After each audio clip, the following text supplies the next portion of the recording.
Sa sinabi sa'yo? Umamin nung bandang huli na sabi niya kung magkakasala ba ako sa'yo, matatanggap mo pa ako uli. Siyempre para sa akin masakit. Tinanong niya yung kung sakali o nagkasala na siya. Yun ang tanong ko. Sabi ko, bakit nagkasala ka na ba? Sabi niya, hindi na siya sumagot. Tapos yun na, yung umamin na siya na may karelasyon na siya.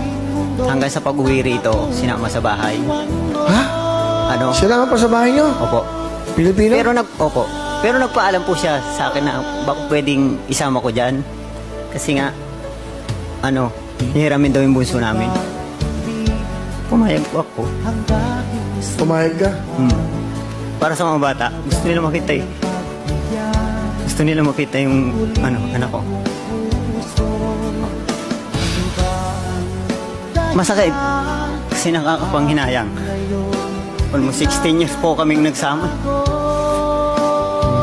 Nang dahil dun sa pangarap namin. Bakit mo siya pinayagan kasi mag-abroad?